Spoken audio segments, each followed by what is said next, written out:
Assalamualaikum dan salam sejahtera kepada seluruh rakyat Malaysia. Anda kini sedang bersiaran langsung bersama saya Jana Jaidar dalam siaran langsung Suara TV dan pada kali ini kita akan membincangkan tajuk sisi gelap warisan.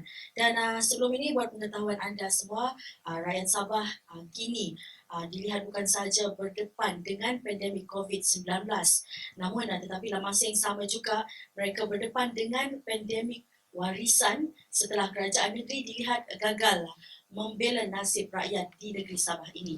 Dan apa yang dapat dilihat pada hari ini setelah mereka membentuk kerajaan, ratusan ribu daripada mereka terutamanya anak muda yang menganggur. Selain daripada itu akhirnya menyebabkan mereka hilang pekerjaan dan juga ekonomi di Sabah turut jatuh merudum. Dan sebagai contoh janji warisan kepada orang muda yang kononnya bahawa puluhan ribu peluang pekerjaan yang akan diwujudkan dari kerajaan negeri yang telah menjanjikan, namun golongan berkenaan tidak perlu dikatakan tidak perlu berhijrah ke Semenanjung untuk mendapatkan pekerjaan, namun sebaliknya berlaku tidak mendapat apa-apa peluang pekerjaan yang dijanjikan oleh kerajaan negeri. Namun persoalan apa yang dapat kita lihat di sini, apa sudah jadi dengan kerajaan warisan pada hari ini, dan dikatakan parti yang mampu kononnya membela rakyat di negeri Sabah ini, namun sebaliknya yang berlaku. Dan untuk menjawab persoalan-persoalan ini, saya tampilkan dua ahli panel di sebelah saya hari ini yang segak bergaya. Di hujung sekali ialah Cikgu Rafahi Idris. Betul Cikgu, selamat datang Cikgu. Kita panggil Cikgu sebab memang sebelum ini beliau merupakan seorang cikgu, betul? Cikgu Bahasa Melayu. Yeah. Dan juga merupakan seorang mantan setiausaha politik Datuk Dr. Yusof Yaakob, iaitu Menteri Pelajaran dan Inovasi. Selamat datang Cikgu Rafahi, betul Okay, dan di sebelah kiri saya yang seka ini ialah Tuan Faizal Julaili, dan merupakan seorang mantan setiausaha politik Datuk Aidi Mukhtar, dan juga sebelum ini pernah bertugas di Yayasan Sabah kalau saya tidak silap. Okay. Dan juga merupakan seorang pegawai tekun di daerah Papar. Betul. Beliau merupakan, saya lupa nak sebut tadi, merupakan seorang setiausaha politik kepada Datuk Aidi Mukhtar, iaitu Menteri Undang-Undang Hal Ehwal Anak Negeri. Maafkan saya hari ini sebenarnya tak berapa lancar sebab tekak tak berapa sihat. Tapi kita akan teruskan dengan tajuk yang kita tahu hari ini rakyat Sabah kebanyakannya memberi respon yang agak kurang disenangi. Kalau kita dengar sendiri macam sebelum ini, orang-orang di Sabah yang saya temui, ramai yang mengeluh mengenai kerajaan warisan yang dikatakan tidak membela, tidak menunaikan janji kepada rakyat di negeri Sabah ini. Dan sebelum ini, sewaktu BN, Barisan Nasional Pemerintah, pada tahun 2017, iaitu sebelum PRU 14, KDNK Sabah, iaitu ekonomi meningkat 8.5%, iaitu jauh lebih tinggi daripada negeri-negeri lain. Dan datang parti yang kononnya lahir dari Sabah ini ingin memajukan Sabah. Pada tahun 2018, ekonomi Sabah dikatakan jatuh sebanyak 1.5%, dan pada tahun 2019 sebelum warisan sendiri jatuh, angkanya menjadi 0.5%. Itu angka yang sangat rendah. Dan mungkin untuk permulaan ini kita ingin mendengar pendapat daripada kedua-dua ahli panel, mungkin daripada Tuan di sebelah kiri saya untuk merungkaikan sedikit mengenai ekonomi yang dikatakan memang jatuh di negeri Sabah ini. Silakan. Terima kasih. Saya boleh Cikgu. Okay, silakan. Ya. Tapi sebelum saya menjawab soalan saudari tadi, kita balik sebelum PRU.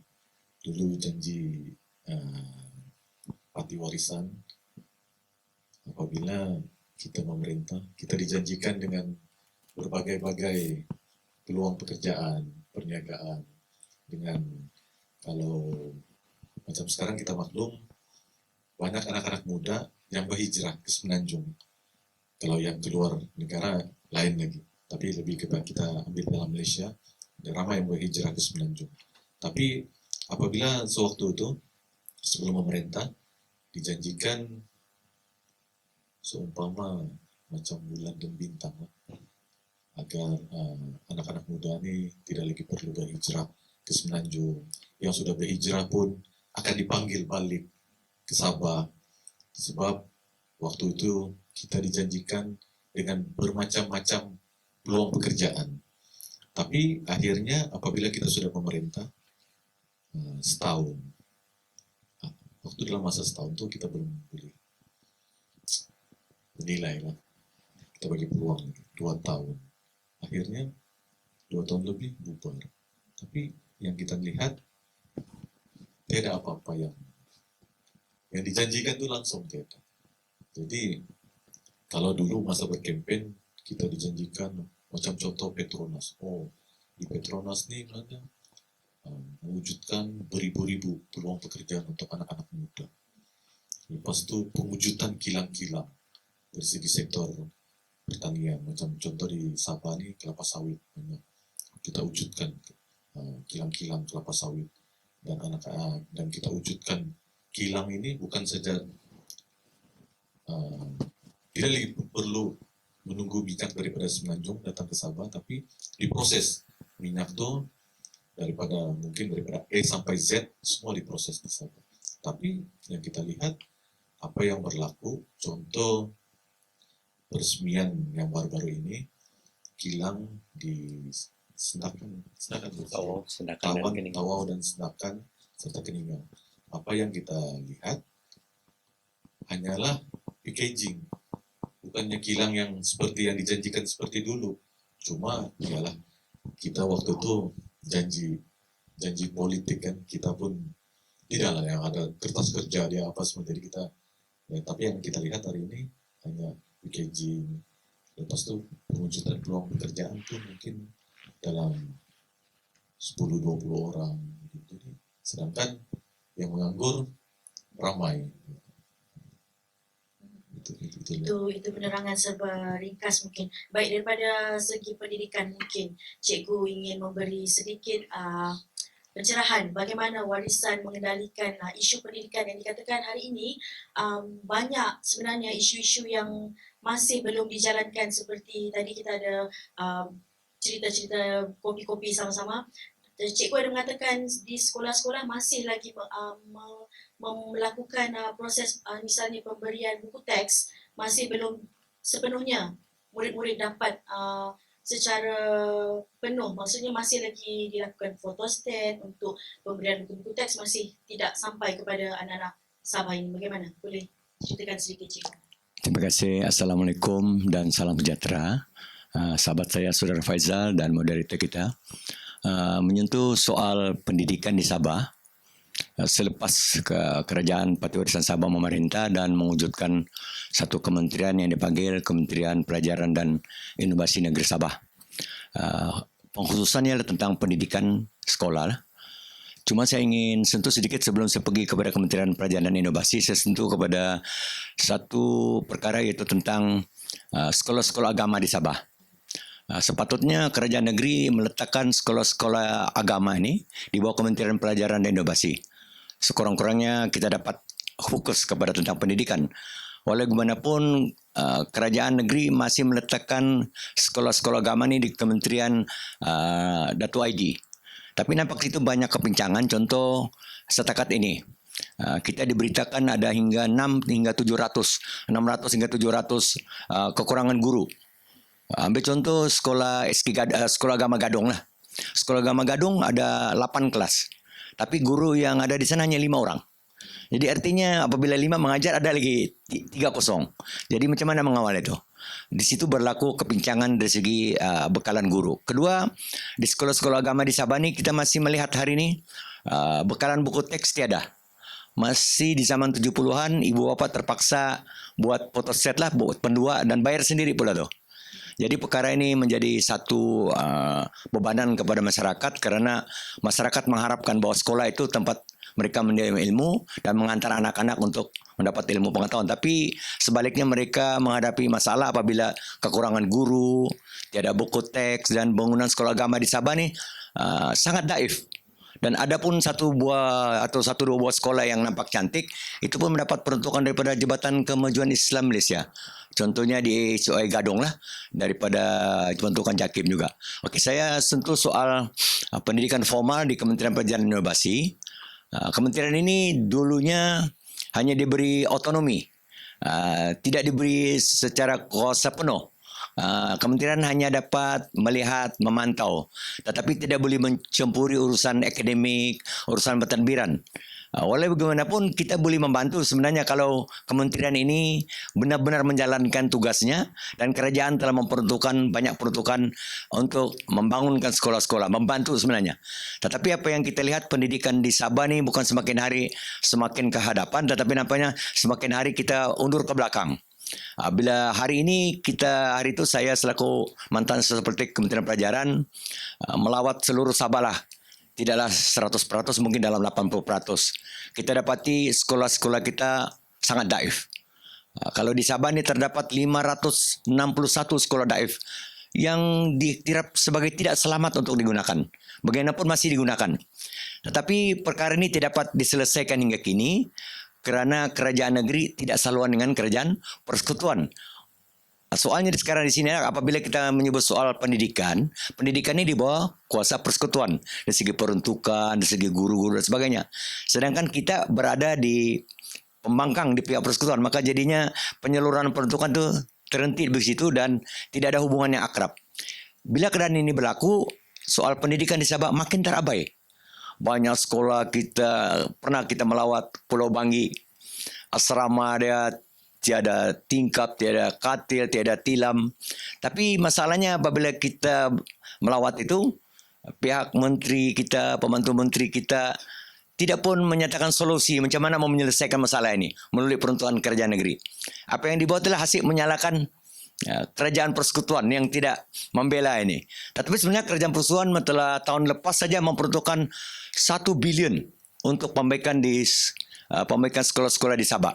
Kita pun tidak tahu macam mana peruntukan itu telah digunakan sehingga masih banyak lagi sekolah-sekolah yang tidak dibaiki dan sebagainya. Dan paling malang juga terdapat dalam hampir 1,000 buah sekolah yang tidak mendapat sijil kelulusan tu yang boleh selamat digunakan, dan sehingga terpaksa ditubuhkan satu jatuhan kuasa untuk menangani masalah ini. Apabila kita lihat apa masalah yang berlaku ialah soal bangunan itu selamat, tetapi masalahnya pemberian tanah oleh kerajaan negeri, kuasa kerajaan negeri itu belum ada kolaborasi, dan sepatutnya kerajaan negeri bersifat terbuka lah. Kalau benda itu sudah ada, bangunan sudah ada, selamat digunakan, kita luluskanlah itu tapak tanah. Jadi sini berlaku macam kepincangan antara kerajaan negeri dengan kerajaan persekutuan. Kerajaan negeri menyalahkan kerajaan persekutuan.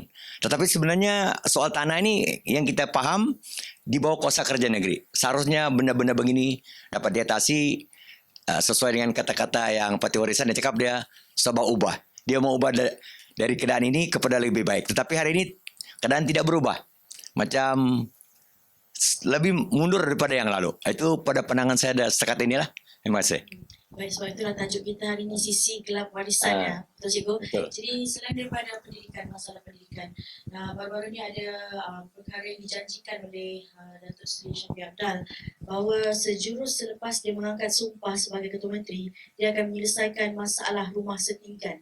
Jadi sebelum ini kejadian kebakaran di beberapa kawasan setinggan telah menghangatkan lagi isu setinggan ini. Namun tiada sebarang tindakan yang diambil oleh kerajaan negeri Sabah. Boleh komen sedikit Tuan Faisal? Terima kasih. Mengenai setinggan ni, kita pun sedia maklum benda ni berlarutan, dan akhirnya inilah apabila janji pilihan raya.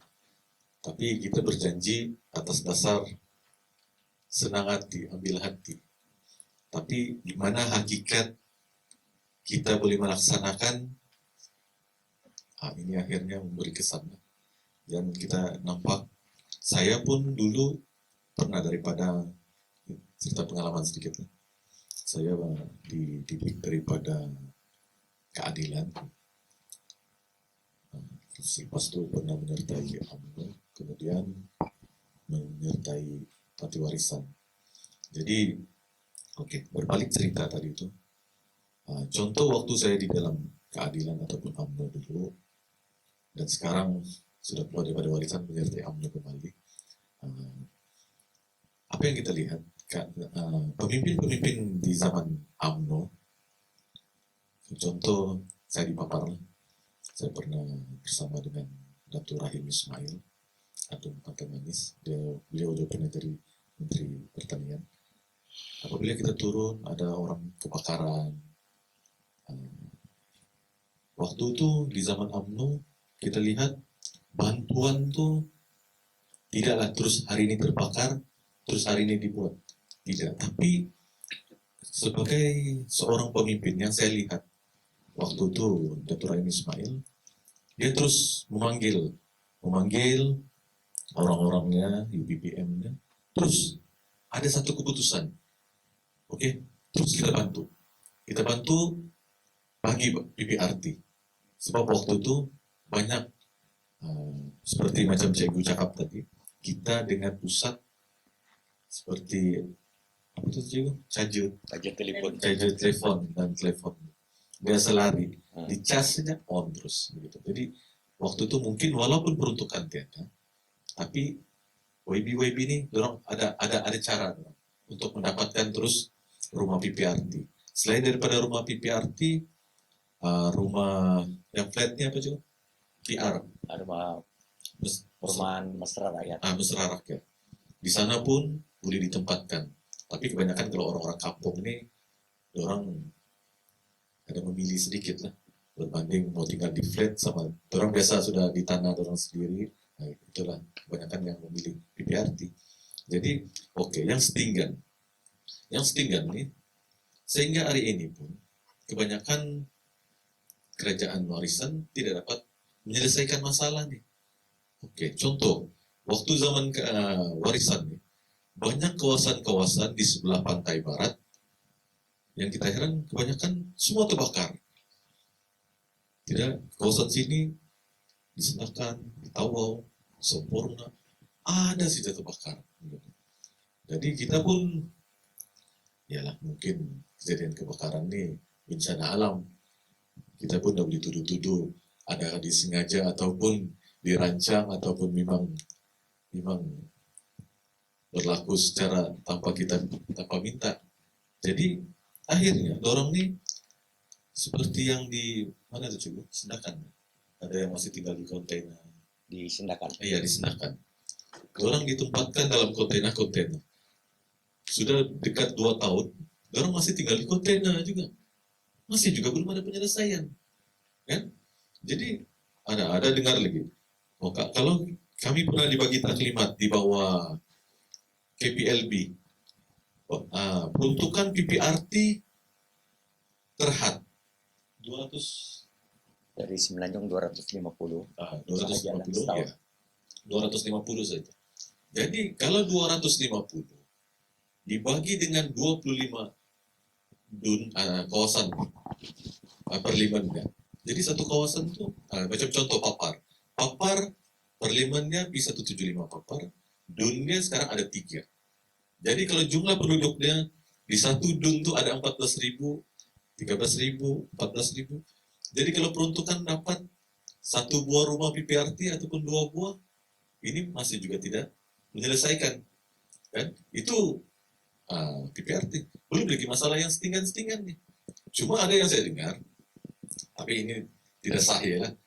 Tapi mengikut ada jabatan, ada juga peruntukan PPRT ini yang tidak dimaklumkan di bawah KPLB itu, tapi disalurkan melalui kebajikan.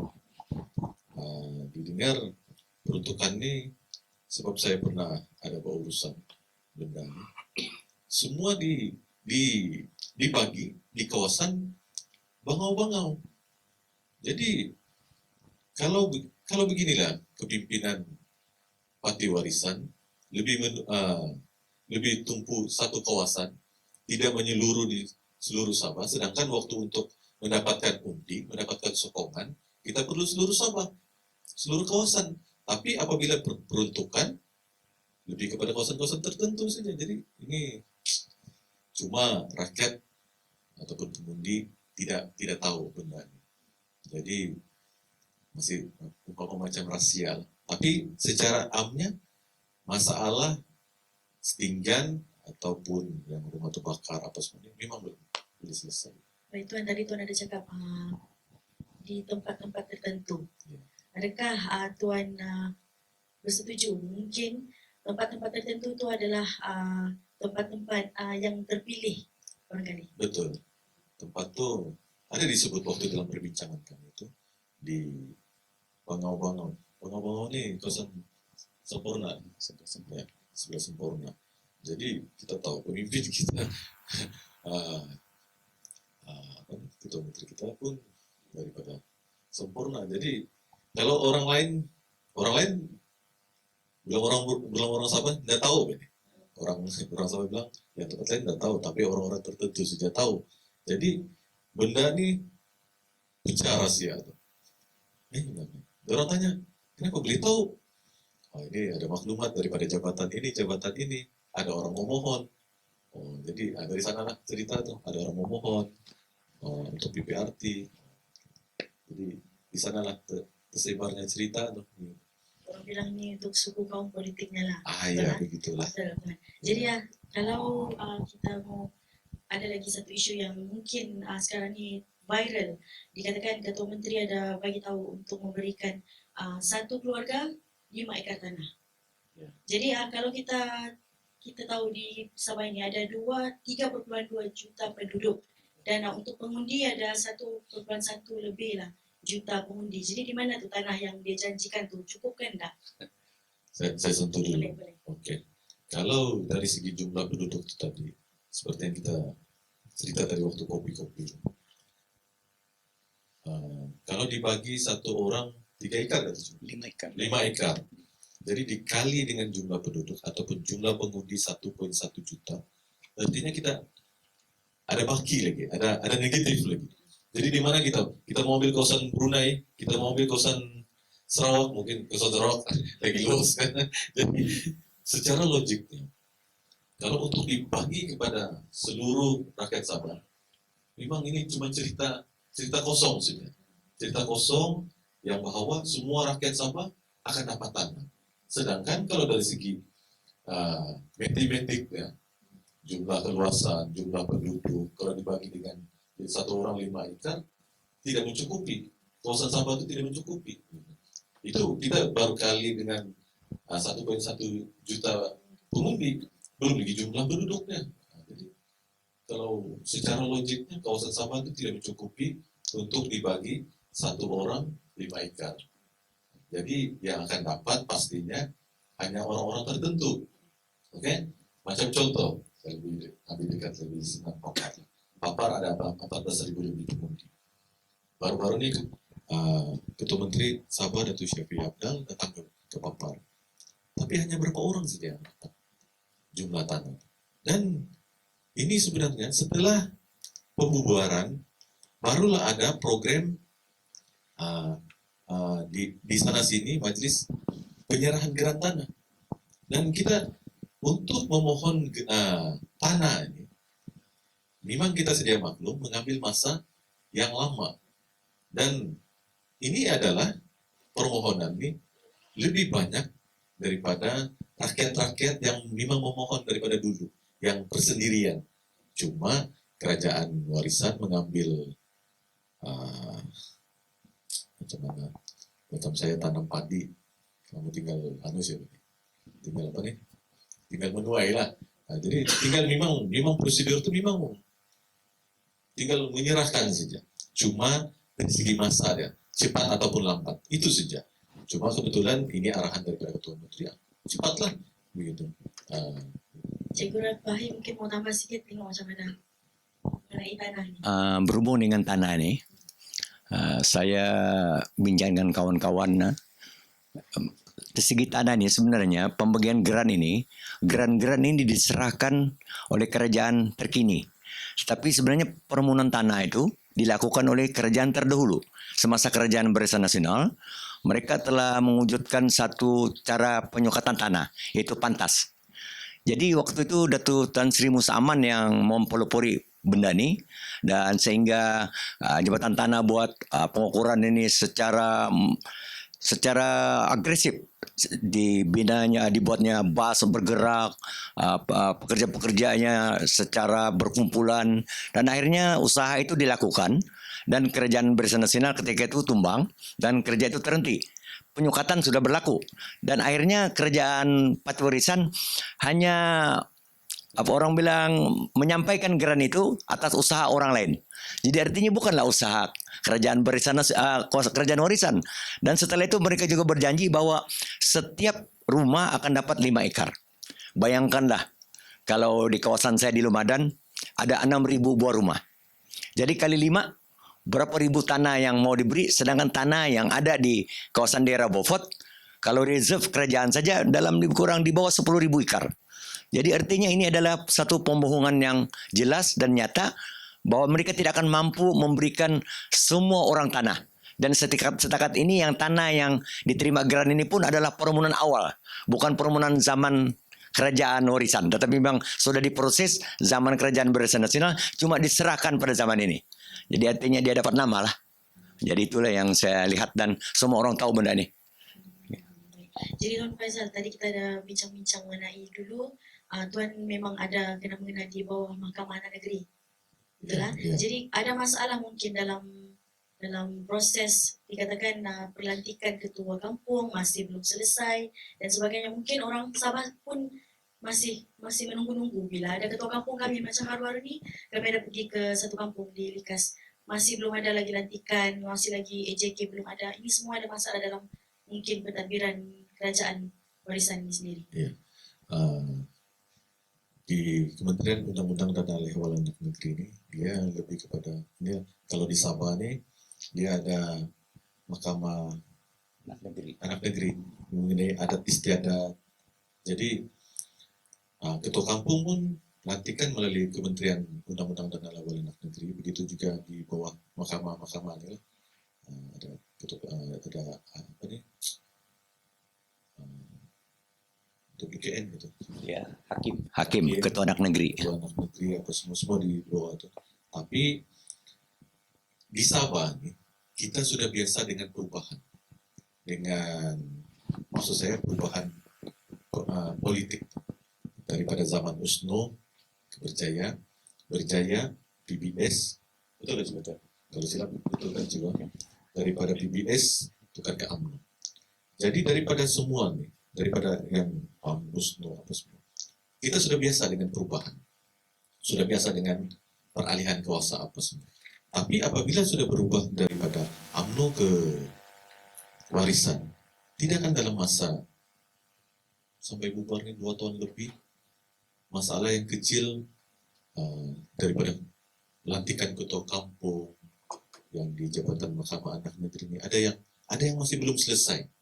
Itu betul seperti saudari cakap tadi, masih banyak kawasan-kawasan yang masih belum dilantik ketua kampung Mahkamah Anak Negeri. Sebab kenapa?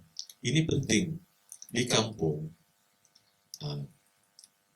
Kadang-kadang ada bagian orang ini perlu kalau orang mau kawin, bercerai, apa semua, orang perlu ada ketua kampung nih.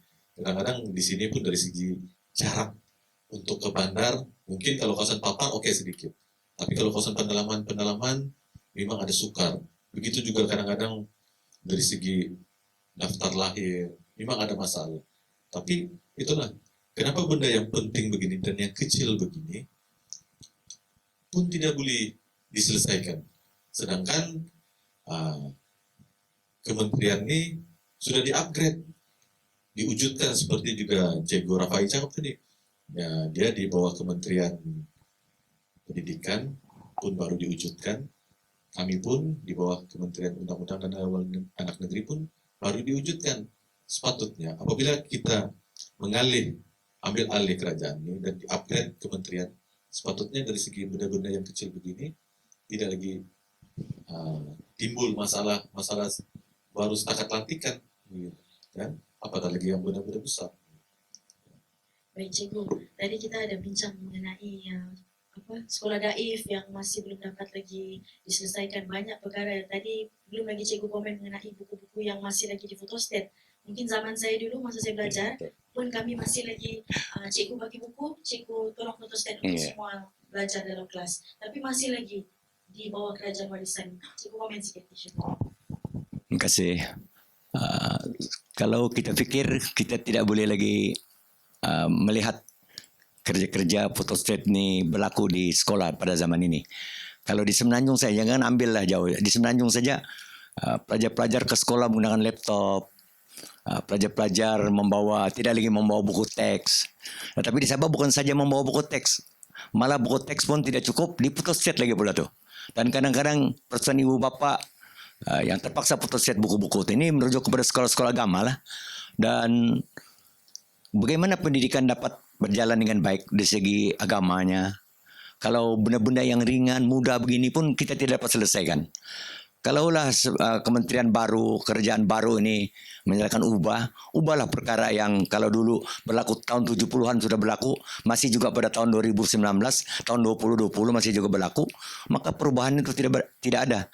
Dan sebagai rakyat Sabah, saya juga sebagai ibu bapa, merasa kesal dan merasa resah jika keadaan ini berlaku 5 tahun akan datang lagi. Dan tidak ada jalan tuntas yang dilakukan oleh kerajaan negeri. Walhal kita mendabik dada bahwa kita boleh mampu melakukannya tanpa bantuan daripada persekutuan. Tetapi sebenarnya tidak. Kita tidak mampu melakukannya tanpa bantuan dari pihak persekutuan. Contohnya Jabatan Kementerian Pendidikan dan Inovasi Sabah lah. Kalau dulu kita berharap sangat semua kerja-kerja pendidikan ini, pembaikan dan sebagainya, peruntukan dari Kuala Lumpur. Tetapi hari ini apabila kita bersendirian, kita tidak mampu. Bayangkan Kementerian Pendidikan dan Inovasi hanya diperuntukkan 1 juta 1 tahun. Apa boleh dibuat dengan 1 juta? Sedangkan sekolah kita 1.000 lebih sekolah rendah. Jadi artinya kemampuan dan ruang lingkup oleh Kementerian Pelajaran itu dari segi pembangunannya, dari segi penyelesaian masalah itu memang tidak mencapai tahap yang sepatutnya. Jadi kita harap perkara ini dapat berubah dan rakyat sadar bahwa semua ini hanya retorik. Kewujudan Kementerian Pelajaran dan Inovasi hanya retorik karena kementerian ini tidak pun ada satu fokus tentang pendidikan di Sabah. Contoh di bawah kementerian ini adalah bagian perpustakaan dulu di bawah Jabatan Kebajikan Masyarakat, bagian beasiswa dulu daripada Jabatan Ketua Menteri, GPSM memang di bawah Kementerian Industri dulu. Jadi artinya di Jabatan Pelajaran dan Inovasi itu sendiri tidak ada satu jabatan pun yang diwujudkan khusus untuk membela nasib pelajar. Yang ada tuh masih jabatan-jabatan lama yang diambil daripada kementerian-kementerian kementerian lain disatukan kepada Kementerian Pelajaran. Dan sehingga hari ini saya tidak nampak apa inovasi yang telah dibawa oleh kementerian ini untuk membantu rakyat lah contohnya. Sepatutnya kalau kita bercakap soal inovasi, kita mesti melakukan satu inovasi yang boleh membantu ekonomi rakyat. Contoh dari segi bagaimana menangkap ikan. Kalau orang terpaksa pakai bubu, pakai rambat, kita tambahlah inovasi. Kita boleh gunakan secara online, kita boleh nampak bubu kita ada ikan masuk. Okey, ikan di sana ikan selunsung, di sini ikan tilapia. Jadi kita cara penangkapan kita pun berbeza. Jadi itulah inovasi. Jadi membantu masyarakat. Inovasi kita tu boleh meningkatkan ekonomi masyarakat. Inovasi kita itu boleh membantu pelajar-pelajar. Tapi hingga hari ini hanya pada nama, tidak berlaku apa-apa inovasi dalam kementerian ini. Jika pendidikan pun tiada inovasi, jadi bagaimana mungkin Tuan Faisal boleh komen sedikit mengenai sistem yang dilakukan oleh kerajaan negeri dalam pembahagian COVID-19 punya bantuan yang dikatakan tidak sampai. Kebanyakan rakyat Sabah memang mengatakan yang one off 300 tu tidak sampai dan juga bantuan-bantuan lain. Boleh komen Tuan? Ya, mengenai bantuan yang 300 tu, bukan saya yang cakap, tapi kita dapat daripada grassroots, daripada pengundi-pengundi. Ya, kita paham sekarang masa hendak mengundi. Mungkin daripada pihak warisan, apabila kami bercakap begini, sebenarnya ini dua orang Faizal sama Rafai ini, memang orang cakap begini, sebab orang tidak puas hati, kecewa, mereka keluar daripada parti warisan, jadi orang akan memburuk-burukkan. Tapi kita suruh orang turun ke bawah, tanya, betulkah apa yang kami sampaikan ini ataupun fitnah? Rata-rata, kalau daripada 100 orang, Kalau 80 yang memuji, 20 saja yang bising, itu biasa. Itu memang ada, bukan kita bully, kita ini manusia biasa, bukan perfect 100%. Tapi kalau cuma 20 saja yang memuji, yang dapat, tapi 80 yang tidak dapat, jadi artinya itu kegagalan. Tapi nasiblah benda-benda begini di cover atau ditutup oleh kerajaan pusat, oleh Perdana Menteri kita yang digelar Abah. Ada bantuan apa namanya 1.600 COVID. Jadi ini kita dengar rata-rata memang rakyat Sabah, pengundi-pengundi memuji tindakan Abah bahwa peruntukan yang dibagi daripada pusat sampai orang terus cek di account ada sampai dan orang menikmati. Itu yang dari kerajaan pusat. Tapi kerajaan negeri yang janji 300 yang dijanjikan dengan sistem yang canggih apa semua akhirnya terpaksa guna sistem manual. Tapi adakah yang sudah dimasukkan dalam sistem online tuh termasuk balik dalam sistem manual. Akhirnya dendanya itu bercelaru. Sehingga ketua menteri kita pun pernah ada satu dia meminta maaf bahwa minta maaf banyak bantuan-bantuan ini yang tidak sampai. Dan kita dengar juga daripada ketua pejabat-pejabat daerah ada bantuan sentuhan kasih yang sampai kepada YB. Tapi yang kita heran, kita ada bukti lah mau tuduh YB warisan ini menyalurkan ataupun tidak. Tapi yang kita dengar daripada pengundi masih bilang orang Sabah masih teriak-teriak, Pak. Masih teriak-teriak, masih meminta bantuan di sana, di sini. Cuma yang hari itu adalah sedikit yang boleh di-cover daripada jabatan UPPM. Itu nampak menyeluruh. Tapi kalau yang bantuan kepada YB, menteri-menteri, seolah-olah benda ini tidak sampai. Ada juga sampai kawasan-kawasan tertentu, ada sampai. Tapi macam saya bilang tadi, kalau 80 yang bising, 20 saja yang memuji.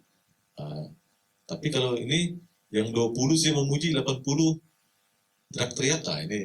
Ini yang masalah dia. Ada yang bilang pemberian tuh dipilih-pilih juga ikut parti mana yang menyokong.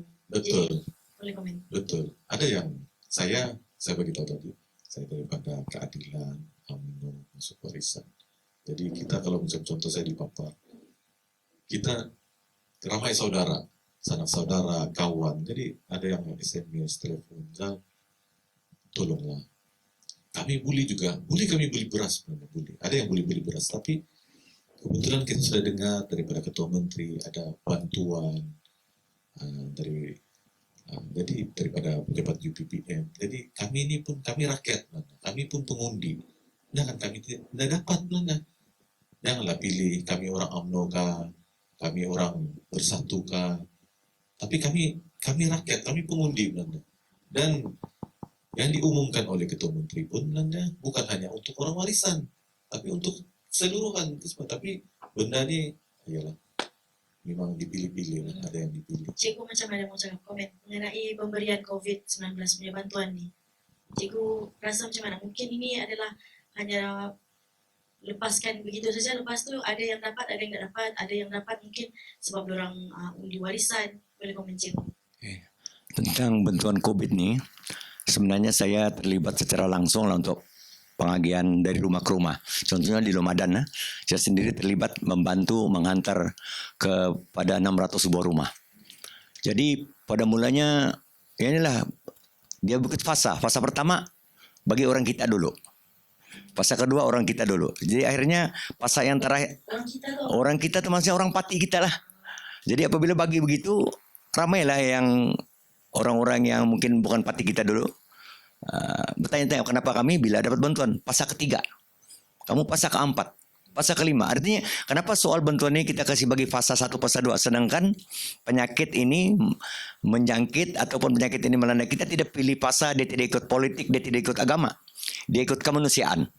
Jadi artinya di situ berlaku sedikit kepincangan dari segi bantuan yang rumah ke rumah. Dari segi bantuan yang 300 nih. Dijanjikan semua orang dapat. Petani lain kumpulan, nelayan lain kumpulan, peniaga lain kumpulan. Peniaga-peniaga ni senang hati lah apabila ditutup kedai, nanti gerai-gerai mereka nak ada bantuan. Tapi apabila mereka pergi masuk tu, diberitahu, oh kamu tidak lisen, kamu tidak layak memohon. Bayangkanlah penduduk yang di tepi jalan yang jual wikayu, jual pisang saja mau ada lisen dulu baru memohon. Jadi ini merupakan satu perkara yang menjadi keceleruan kepada rakyat dan akhirnya mereka merasa bosan dan mereka tidak percaya bahwa bantuan-bantuan ini sampai. Sehingga Ketua Menteri sendiri menyatakan beliau memohon maaf, seperti saya cakap dia memohon maaf. Ini berarti berlaku kesilapan.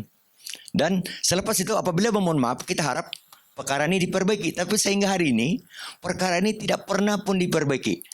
Malah saya pernah bertanya dengan Menteri Pertanian Dato' John Suang masa beliau merasmi persidangan parti warisan di Sipitang. Ini kalau beliau boleh ingat, ramai yang dengar. Saya tanya dengan beliau macam mana bantuan-bantuan yang dijanjikan tidak sampai. Beliau memberitahu kepada saya itu cakap-cakap kosong saja, dia bilangnya. Semua orang dapat, dia bilangnya. Tapi saya cakap ada orang yang menyatakan memang tidak dapat. Dan hari itu saya bagi nama kepada beliau dengan nombor kad pengenalan. Dia bilangnya saya akan periksa nanti. Tetapi sehingga hari ini beliau tidak memaklumkan kepada saya apa hasil pemeriksaan beliau. Mungkin beliau mendapati bahwa memang ramai yang tidak dapat.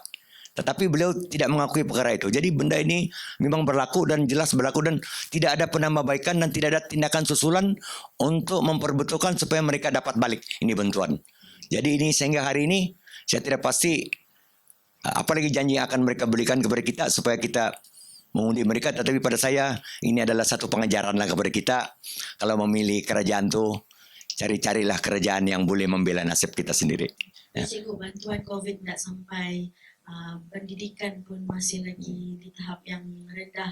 Jadi mungkin baru-baru ni ada kita dengar sempena dengan PRN ni, diorang panggil orang dari luar datang dan dibayar. Boleh cikgu kupas sikit? Berhubung isu ini, saya tidaklah dapat satu gambaran yang begitu tepat. Tetapi daripada khabar-khabar kawan-kawan, sumber-sumber yang boleh dipercayai lah, mereka cuba melakukan segala daya usaha untuk memastikan kerajaan ini kekal. Jadi mereka akan lakukan cara-cara mungkin kalau dulu tuduhan pengundi hantu dan sebagainya. Apabila BN menang pengundi hantu. Tetapi apabila warisan menang tidak boleh ada cakap soal pengundi hantu. Tetapi pada masa ini kita yakin memang berlaku tetapi taktiknya mungkin berubah. Dia punya pendekatan yang akan diorang lakukan mesti berubah lah. Sebab zaman pun sudah berubah. Cuma yang saya lihat ialah ada usaha dari Parti Warisan Sabah membawa pengundi-pengundi yang berada dari Semenanjung mesti pulang kali ini. Dengan diorang sewa penerbangan dan diorang memastikan bahwa mereka pulang dan mengundi Parti Warisan. Tetapi saya pikir pelajar-pelajar kita ataupun pekerja-pekerja kita di luar sana, mereka berfikirlah boleh membicarakan bahwa sekiranya mereka berada di Pulau Pinang, di Johor, di Selangor yang begitu maju, mereka boleh bandingkan apa yang berlaku di Sabah. Jadi saya pikir mereka tidak akan terpengaruh dengan itu dan soal usaha bantuan dari luar itu saya tidak boleh bercakap 100% terkena bukti tidak ada dengan saya. Tapi biasanya kalau ada orang bercakap mesti ada yang berlaku. Kalau pukul itu bergoyang mesti ada angin. Jadi benda ini kita hanya berwaspada dan kita harus berjaga-jaga lah. Jangan kita letakkan kuasa memilih itu kepada orang lain. Kita letakkan kepada rakyat Sabah menentukan bahwa ini negeri kita. Cikgu komen sikit mengenai ada orang bilang diorang ada upah sebat rupa sebanyak RM500,000. Ya, ini tentang sebat rupa ni. Saya dulu sebelum ini saya adalah Setiausaha Biro Penerangan Negeri Sabah dan saya juga Ketua Penerangan Bahagian. Di peringkat negeri sebat rupa tu di bawah Biro Penerangan. Ada juga sebat rupa tu di bawah Jabatan Ketua Menteri. Tapi di bagian Biro Penerangan, kebetulan saya Setiausaha, saya yang membangunkan sistem pengantaran maklumat sehari kepada 5.000 orang di Sabah. Saya juga membinakan laman web Biro Penerangan. Saya ada buat satu web warisan siar. Saya ada buat laman web tentang warisan online. Segala-galanya itu saya yang buat. Tetapi bila menghadapi pilihan raya ini bahwa kapasiti kita terhad. Akhirnya Biro Penerangan telah membawa 5 orang dipanggil sahabat rupa, pakar sahabat rupa dari Kuala Lumpur dengan dibayar 500.000 kepada 5 orang yang membuat segala video dan sebagainya, 500.000. Jadi kita rasa kenapa benda-benda begitu terpaksa upah orang untuk menjawab tumahan orang, mempertahankan kerajaan yang ada, mempertahankan pemimpin, terpaksa upah orang untuk melakukannya. Kalau kita tidak melakukan kesalahan, tidak perlu kita menggunakan tentara-tentara ini untuk membantu kita. Dan duit itu boleh digunakan untuk membantu rakyat sebenarnya. Inilah keresahan kita, itulah kebimbangan kita. Saya pertaruhkan masa depan saya untuk membela dan memberitahu kepada masyarakat, inilah yang berlaku. Kalau dulu dituduh orang UMNO, orang itu, orang ini selalu memfitnah dan sebagainya. Tapi kalau kita tengok di media sosial sekarang nih, siapa yang memfitnah sebenarnya? Sehingga sanggup Biro Penerangan, di bawah Biro Penerangan mengupah orang dari tempat lain untuk membantu mereka mencanangkan benda-benda yang itu dan ini. Daripada N1 hingga N73, semua itu adalah warisan yang paling baik pada pandangan mereka. Tetapi sebenarnya kita pun tahu bahwa apa yang telah dilakukan oleh warisan, dan untuk mempertahankan keceluruhan ini mereka terpaksa upah. Kalau kita ni macam kita lah biasa macam begini, kita okey saja. Tidak payah pun orang pertahan kita. Orang boleh cakap, oh Faizal tu bagus bah. Tidak payah orang pertahankan saya. Dulu Rapai tidaklah. Tapi kalau saya memang jahat, orang cakap, oh kau jawatlah. Jadi ini terjadi sekarang, dan kalaulah kerajaan ini kerajaan yang mementing dan mengutamakan rakyat, tidak perlulah mengupah orang sampai 500,000 tu. 500,000 tu kalau beli buku sekolah agama, seluruh Sabah dapat. Boleh mencela, tapi ada lain sedikit. Ini kita balik kepada asal. Sewaktu PRU ke-14, waktu itu permulaan Tan Sri Musa Aman telah angkat sumpah. Ya betul betul. Telah angkat sumpah. 2 hari selepas itu, waktu itu kita serilah kalau main bola satu sama satu. Jadi selepas itu Tan Sri orang staf menyertai UMNO, dan UMNO telah membentuk kerajaan Sabah. 2 hari selepas itu, betul betul. Ya, 2 hari selepas itu, daripada grup Tan Sri Musa Aman dari APKO lompat balik kepada warisan.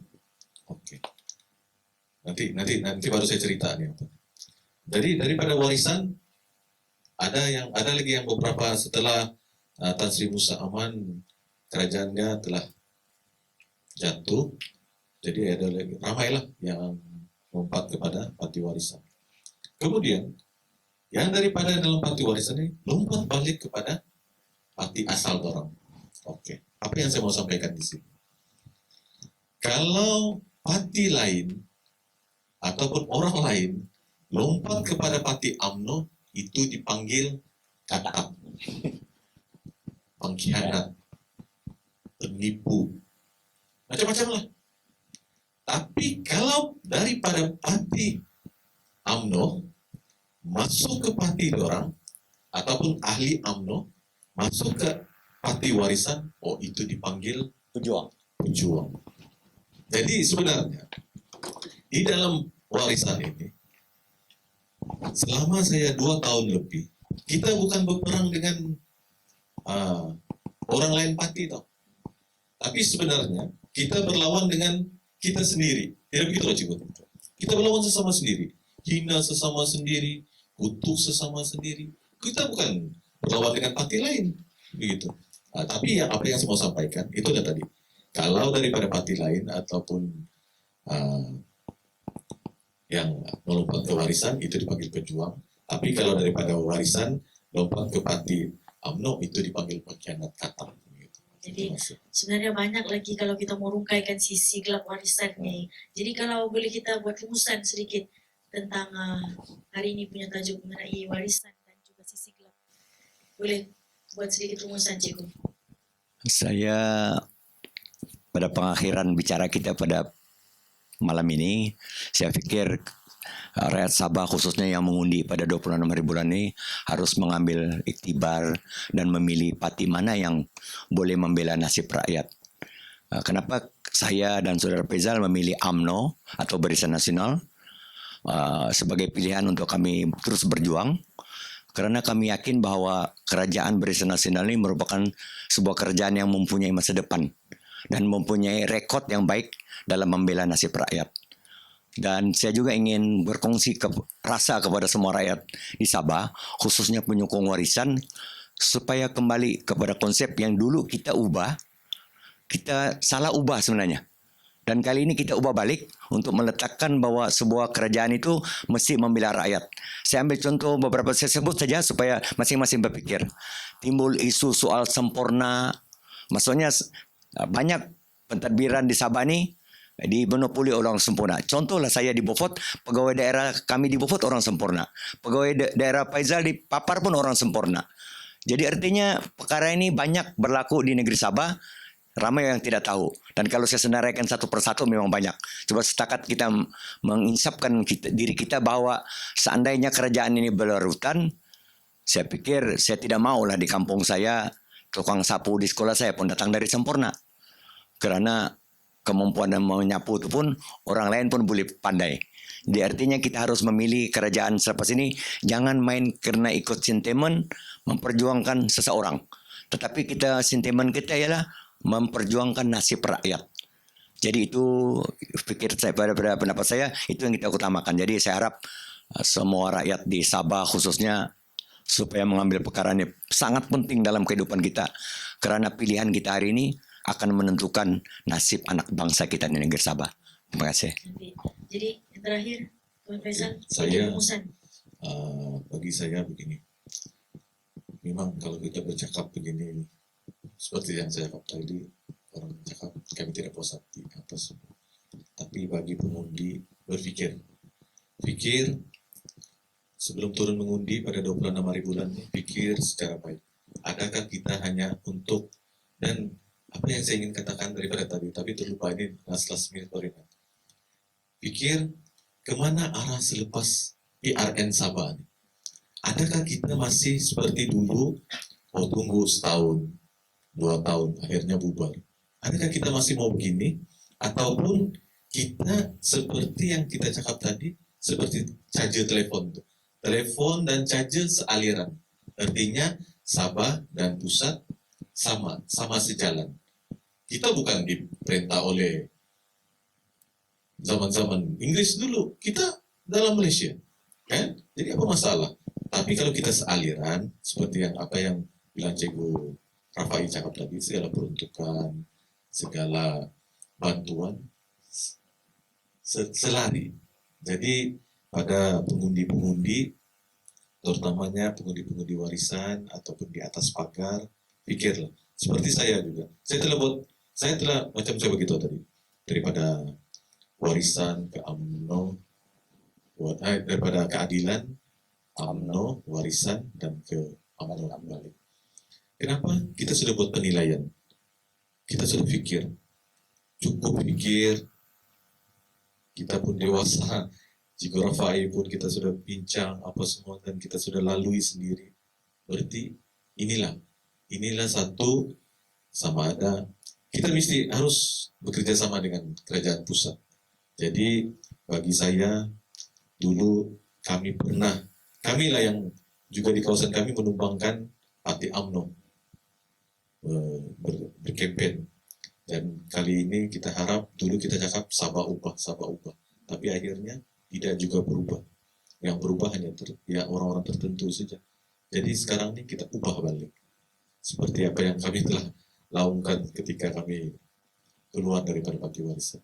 Dan saya harap kepada pengundi-pengundi, ubah balik. Kita jangan lagi lah undi parti warisan. Terima kasih. Itu sahaja padat dan juga sebenarnya banyak lagi yang kita ingin merungkaikan lagi mengenai tajuk sisi gelap warisan ini. Dan baru-baru ni saya ada naik Grab lah. Jadi saya tanya pasal bagaimana warisan pemerintah di Sabah ni. Dia cakap dengan saya pembohongan. orang Bajau ni. Dia cakap tombongan tu apa maksudnya? Dia bilang ini tombongan maksudnya kaki kelentong, kaki penipu. Buyuk Buyuk orang bilang kan. Jadi untuk itu saja mungkin setakat ini, mungkin selepas ini mungkin kita akan berjumpa lagi. Terima kasih banyak saya ucapkan kepada Cikgu Rafai Idris dan juga Tuan Faizal Johaili kerana sudi datang pada hari ini di forum Suara TV, dan kepada rakyat Malaysia jangan lupa untuk keluar mengundi pada 26 hari bulan ini, dan sama-sama kita memberi peluang kepada kerajaan yang lebih baik lagi pada hari ini untuk negeri Sabah yang tercinta ini. Sekian, selamat malam. Assalamualaikum warahmatullahi wabarakatuh.